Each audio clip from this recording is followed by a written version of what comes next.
Olá, pessoal. Então, nessa videoaula, a gente vai dar continuidade ao estudo de sequências de números reais, discutindo o conceito de convergência. E para isso, a gente vai considerar essas quatro sequências que estão aqui, e a gente vai considerar elas para n maior ou igual a 1.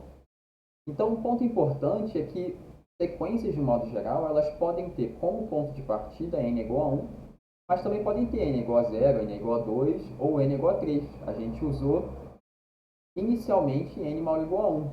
Mas, por exemplo, a sequência Bn igual a n ao quadrado, ela pode ser definida para n maior ou igual a 0. Nesse caso, o primeiro elemento da sequência ele vai ser igual a 0. O segundo elemento da sequência vai ser o B1 igual a 1. O terceiro elemento da sequência, que é o B2, vai ser igual a 4 e assim por diante. Então, não há uma obrigatoriedade em começar a sequência pelo elemento n igual a 1, apesar de ser esse o nosso caso aqui. Tá? Mas vamos ver o que acontece com essas sequências, a n, bn, cn e dn. Então, aqui estão os primeiros valores da sequência A, e aqui é a ilustração dos pontos no plano cartesiano. Então, o primeiro elemento ele tem x igual a n igual a 1, e a sua imagem é igual a 2. O segundo elemento, x é igual a n igual a 2, e o valor é igual a 1,5. E assim por diante. E o que a gente observa é que à medida que a gente considera um valor cada vez maior para n, o valor impresso aqui, o valor do termo da sequência, fica cada vez mais próximo do valor L igual a 1. Então vamos ver o que acontece com as outras sequências.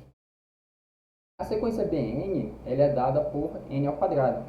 Então, à medida que n é um número cada vez maior, a gente espera que Bn fique cada vez maior também, conforme ilustrado aqui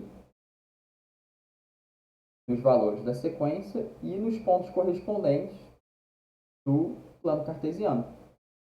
Esse crescimento aqui ele é quadrático, conforme a gente já espera pela expressão quadrática do termo geral Bn. E o termo Cn, a sequência Cn? A sequência Cn apresenta uma característica interessante, que é esse termo menos 1 elevado a n. Então, quando n é igual a 1, o primeiro elemento da sequência apresenta o termo menos 1 elevado a 1, que é igual a menos 1. Está aqui o sinal de menos. O segundo elemento da sequência apresenta o termo menos 1 ao quadrado, que é igual a 1 positivo, por isso o sinal positivo aqui. O terceiro termo, menos 1 ao cubo, que é menos 1. E o quarto elemento da sequência, menos 1 à quarta, que é mais 1. Então, esse termo menos 1 elevado a n é o tipo de coisa que a gente observa nessas sequências que alternam de sinal positivo e negativo. E, em valor absoluto, o tamanho desse número, né, a gente observa 1 sobre 1, para n igual a 2, 1 quarto, para n igual a 3, 1 nono, 1 sobre 16, e assim por diante. Então, o que a gente observa aqui nos pontos do plano cartesiano e também aqui nos valores dos termos da sequência, é que a gente observa essa alternância de sinais, como a gente pode ver aqui, nessa reta azul a gente tem o eixo x, então a gente tem elementos tanto acima do eixo quanto abaixo do eixo. Então a gente tem essa alternância de sinais, mas ao mesmo tempo o tamanho desses números vai ficando cada vez menor, e eles ficam cada vez mais próximos do valor zero. Já a sequência Dn, ela apresenta essa alternância de sinais apenas. Então, o primeiro termo para n igual a 1 é menos 1, o segundo termo é menos 1 ao quadrado, que é igual a mais 1, o terceiro termo é menos 1 ao cubo, que é menos 1, e assim por diante. Então, a gente vê aqui o primeiro termo menos 1, o segundo termo mais 1, o terceiro termo menos 1, o quarto termo mais 1, e assim por diante. Essa sequência ela alterna indefinidamente entre menos 1 e mais 1. E o que essas sequências têm em comum e o que é diferente nelas? As sequências AN e CN, elas apresentam uma característica comum que é a seguinte: à medida que n cresce, à medida que a gente considera mais valores cada vez maiores para n, os termos da sequência eles vão ficando cada vez mais próximos de um certo valor real. Nesse caso, L igual a 1 e nesse caso, L igual a 0. A gente vai dizer que essas sequências convergem respectivamente para L igual a 1 e para L igual a 0. É esse o limite dessa sequência. Já a sequência Bn, ela não se aproxima de nenhum valor real específico. É uma sequência que ela vai para mais infinito, mas ela não se aproxima de um número real como 0, 1 ou menos 5. Então a gente vai dizer que essa é uma sequência divergente. E a mesma coisa para a sequência D. Ela fica alternando e ela não se aproxima de um único número real. Então vejam que essa sequência ela se aproxima como um todo de L igual a 1. E essa sequência se aproxima como um todo de L igual a 0. E não existe um único número real para onde essa sequência Dn se aproxima. Então ela também não tem essa nossa propriedade de convergência que a gente vai colocar agora aqui na nossa aula, no nosso quadro. Então, como que vai ser a nossa definição de sequência convergente? A gente vai dizer que uma sequência n ela é convergente se existe um número real L, que a gente vai chamar de limite, tal que para todo epsilon maior que zero, para toda margem de erro epsilon maior que zero, a partir de um certo inteiro n maiúsculo, a gente tem essa condição. Então, o que isso quer dizer? O módulo de AN menos L, a gente pode entender como a distância entre a N e L.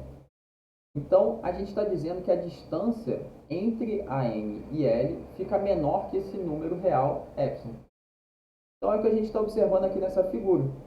Se a gente quer que a N e L tenham uma distância menor do que epsilon, a gente pode imaginar que o epsilon é igual a 0,1 e o nosso limite ele é igual a 1.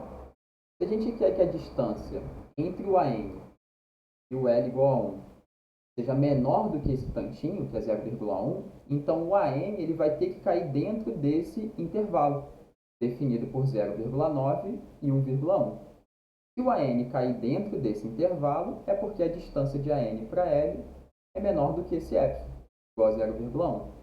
Então a gente vai dizer que a sequência é convergente quando os elementos da sequência respeitam essa condição, mas não necessariamente desde o primeiro termo.